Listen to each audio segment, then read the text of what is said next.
সক্রিয় মৌসুমী বায়ুর প্রভাবে রাজধানী সহ দেশের বিভিন্ন এলাকায় বৃষ্টি হচ্ছে। আবহাওয়া অধিদপ্তরের তথ্যানুসারে আজ ঢাকা, রাজশাহী, চট্টগ্রাম সহ 17 জেলায় ঝোড়ো হাওয়া সহ বজ্র বৃষ্টি হতে পারে। বিশেষ করে দক্ষিণাঞ্চলে হতে পারে ভারী বৃষ্টি। এসব এলাকার নদীবন্দরসমূহে 1 নম্বর সতর্ক সংকেত জারি রয়েছে। এই অবস্থা শনিবার পর্যন্ত অব্যাহত থাকতে পারে। এছাড়া উপকূলীয় এলাকায় ঝোড়ো হাওয়া বয়ে যাওয়ার শঙ্কা রয়েছে। দেশের সব সমুদ্র বন্দরসমূহে 3 নম্বর স্থানীয় সতর্ক সংকেত জারি রয়েছে। ভারী বৃষ্টিতে পাহাড় ধসের শঙ্কা রয়েছে। সকালের বৃষ্টিতে বিপাকে পড়েন স্কুল ও অফিসগামীরা। রাজধানীর বিভিন্ন সড়কে দেখা দেয় যানজট। নির্ধারিত সময়ে গন্তব্যে পৌঁছাতে ভিজে ভিজে রওনা হন অনেকে। এদিকে বৃষ্টির কারণে সিলেটের সুরমা ও কুশিয়ারা এবং চট্টগ্রামের মুহুরী ও মাতামুহুরী নদীর পানি সমতলে বৃদ্ধি পাচ্ছে। তবে এখনও তা বিপৎসীমার নিচে রয়েছে বলে জানিয়েছে বন্যা পূর্বাভাস ও সতর্কীকরণ কেন্দ্র।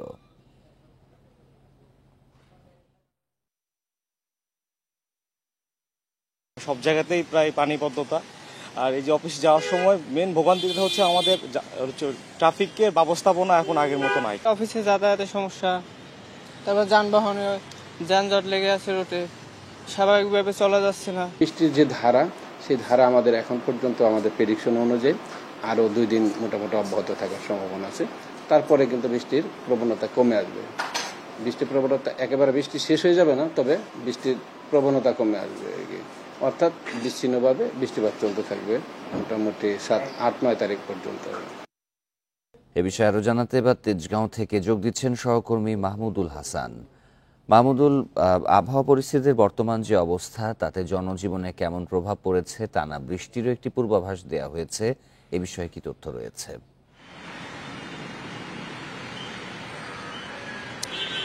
দেখেন, গতকাল সন্ধ্যা থেকে টানা বৃষ্টি হচ্ছে রাজধানীতে। শুধু রাজধানী না, রাজধানী সহ দেশের বিভিন্ন জায়গায় বৃষ্টি হচ্ছে। সারা বৃষ্টি হওয়ার কারণে বিশেষ করে রাজধানীর বিভিন্ন জায়গায় জলবদ্ধতা দেখা দিয়েছে।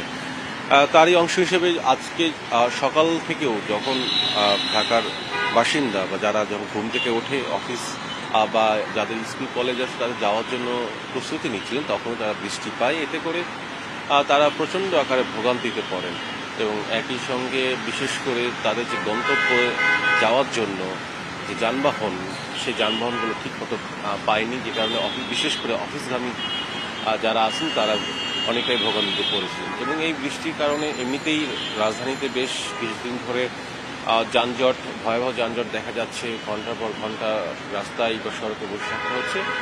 কিন্তু এই বৃষ্টির কারণে কিন্তু এই যানজটের যে ভয়াবহতা সেটা কিন্তু বেড়েছে বলা যেতে পারে। এখন যেখানে দাঁড়িয়ে আছে সেখানে দেখা যাচ্ছে যে এই গাড়িগুলো একেবারেই চলছে না বলা যেতে পারে। আধা ঘন্টা ধরেই কিন্তু এখানে অবস্থান করছি আমি, কিন্তু সেই জায়গায় থেকে খুব একটা যে গাড়ি নড়েছে সেটি বলা যাবে না। এছাড়া গতকাল থেকে যে বৃষ্টি হচ্ছে রাজধানীতে, এই বৃষ্টির কারণে কিন্তু রাজধানীর বিভিন্ন জায়গায় বিশেষ করে শাহবাগ, মিরপুর, গ্রিন রোড সহ বিভিন্ন জায়গায় কিন্তু জলবদ্ধতা দেখা দিয়েছে এবং সেই জলবদ্ধতা কিন্তু এখনও আছে বলে আমরা জানতে পারছি। এবং একই সঙ্গে যেহেতু আবহাওয়া অফিস যেটি বলছে যে আজকে সহ আগামীকাল বৃষ্টিপাত হবে, সুতরাং এই বলা যেতেই পারে যে মানুষের যে ভোগান্তি, সেই ভোগান্তি কিন্তু থাকবে। এবং একই সঙ্গে যে যানজট বা নিজ গন্তব্যে যাওয়ার জন্য যে গণপরিবহন বা সিএনজি রিক্সা, এইগুলো পাওয়ার জন্য যে সকল ভোগান্তি আমরা দেখেছি সকালবেলায়, সেই ভোগান্তি থেকে যাবে বলা বোঝা যাচ্ছে। তবে আরেকটা বিষয় সেটি হচ্ছে, যেহেতু বৃষ্টি হলেও যারা কর্মজীবী মানুষ কিংবা দিনমজুর মানুষ তাদেরকে তো বের হতেই হবে, সুতরাং জীবিকার টানে তারা বাইরে বের হচ্ছেন। তবে তাদের যে ভোগান্তি, সেই ভোগান্তি কিন্তু প্রচণ্ড আকারে দেখা যাচ্ছে। সব মিলে যেটি বলা যেতে পারে যে রাজধানীতে বিভিন্ন জায়গায় জলবদ্ধতা দেখা দিয়েছে এবং এই বৃষ্টির কারণে কিন্তু যানজট, সে ভয়াবহ যানজটের সৃষ্টি হয়েছে সড়কে। রাজধানী তেজগাঁও থেকে আবহাওয়া পরিস্থিতির খবর জানাচ্ছিলেন সহকর্মী মাহমুদুল হাসান।